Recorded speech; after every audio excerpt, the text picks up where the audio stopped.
আমাদের চ্যানেলের সকল আপডেট পেতে আপনার স্ক্রিনে সাবস্ক্রাইব ও বেল বাটনটিতে ক্লিক করুন।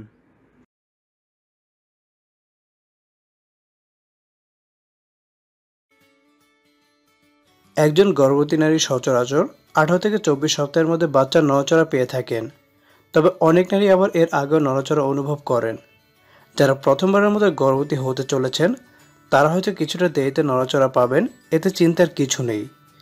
24 সপ্তাহের পর থেকে গর্ভবতী মাকে বাচ্চার নড়াচড়া নিয়মিত খেয়াল করা উচিত।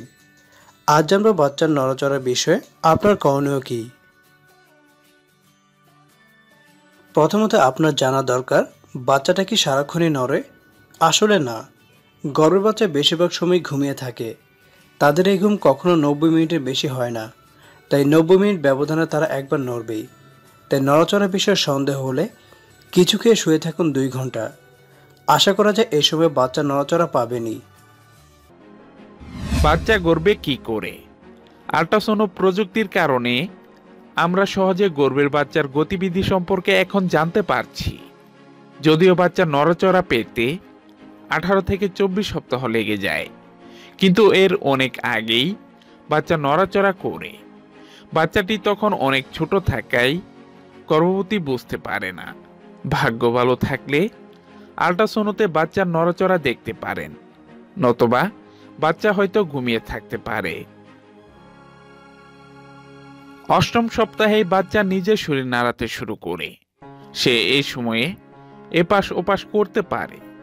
যদিও এই সময়ে বাচ্চার হাত পা পরিপূর্ণতা পায় না, তারপরও সে অপরিপূর্ণ হাত পা নড়ায়।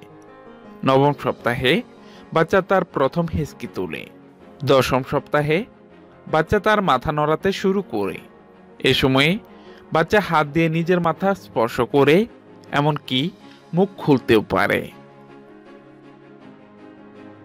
11তম সপ্তাহে বাচ্চা কিছু চুষতে পারে এবং তার চারপাশের তরল অ্যামনিওটিক ফ্লুইড গিলে ফেলে।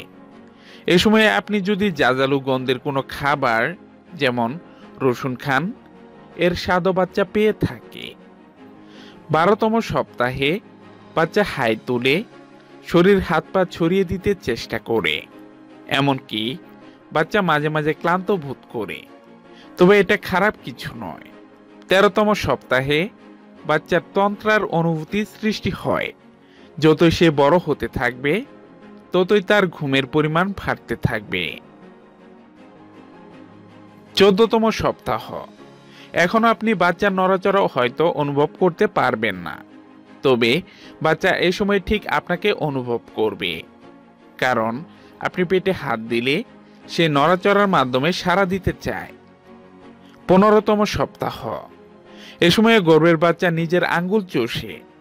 যদি আপনি এটা আল্ট্রাসাউন্ডে দেখতে পান তাহলে বুঝতে পারবেন বাচ্চারা ডান হাতি বা বাঁ হাতি হবে, কারণ যে হাত দিয়ে সে চষছে বড় হয়ে সে হাতের ব্যবহারই বেশি করবে। 16তম সপ্তাহের পর থেকে বাচ্চা নড়াচড়া অনুভব করার মতো হয়, যদি এই নড়াচড়া মৃদু হতে পারে। আপনার কাছে এটি হালকা ঝাপটানি বা পানির বুদবুদ বা ডের মতো লাগতে পারে। অনেক গর্ভবতী বলেছে তাদের কাছে সুরসুরি বা গ্যাসের মতো মনে হয়। বাচ্চা সারাক্ষণ নড়বে এটা ভাববেন না। গর্ভের বাচ্চা বিশ্রাম নেয় এবং ঘুমিয়েও থাকে। যদি আল্ট্রাসাউন্ড স্ক্যানে বাচ্চা নড়াচড়া না পান তাতেও ভয় পাওয়ার কিছু নেই, হয়তো সে ঘুমিয়ে আছে। তবে এই সময় বাচ্চার ওজন বৃদ্ধি কতটা হচ্ছে এটা জানা জরুরি।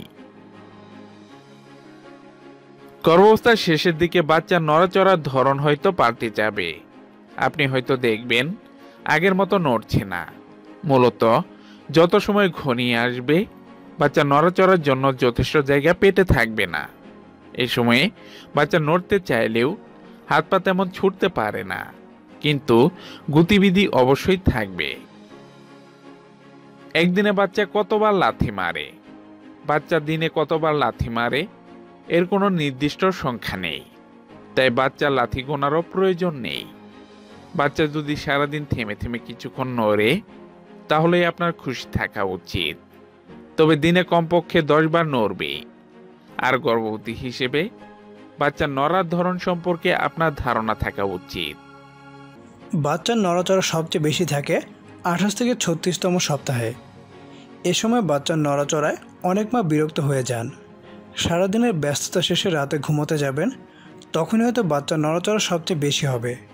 কারণ চারপাশের পরিবেশ শান্তশিষ্ট ও আপনি চুপচাপ শুয়ে পড়লে বাচ্চার পক্ষে ভিতরে খেলা করা সহজ হয়, তাই রাতে বেশি নড়ে বাচ্চারা। প্রশ্ন নং 2, শিশুর নড়াচড়া কিরকম অনুভূত হয়? গর্ভকালীন সময় জুড়ে শিশুর নড়াচড়ার ধরন পাল্টায়। প্রথম দিকে নড়াচড়ার ক্ষেত্রে গর্ভবতীরা পেটে গ্যাসের মতো বা খাদ্য পরিপাক হচ্ছে এমনটা অনুভব করেন। এছাড়া অনেকে পেটে বাবল বা প্রজাপতি ঝাপটানো বা সুড়সুড়ির মতো অনুভব করে থাকেন। এগুলো সবই স্বাভাবিক। যদি সারাদিনে একবারও নড়াচড়া না পান, যদি নিশ্চিত হয়ে থাকেন বাচ্চা সারাদিনে একবারও নড়েনি বা নড়াচড়া অনেক কমে গেছে, তাহলে সাথে সাথে ডাক্তার দেখান। পরবর্তী দিনের জন্য বা কারোর কমেন্টের উত্তরের আশায় থাকবেন না। হয়তো ডাক্তারি চেক আপে সব ঠিকঠাক থাকতে পারে এবং আপনি হাসি মুখেই বাসায় ফিরতে পারেন। আশা করি আপনার বাচ্চাটি ভালো থাকুক।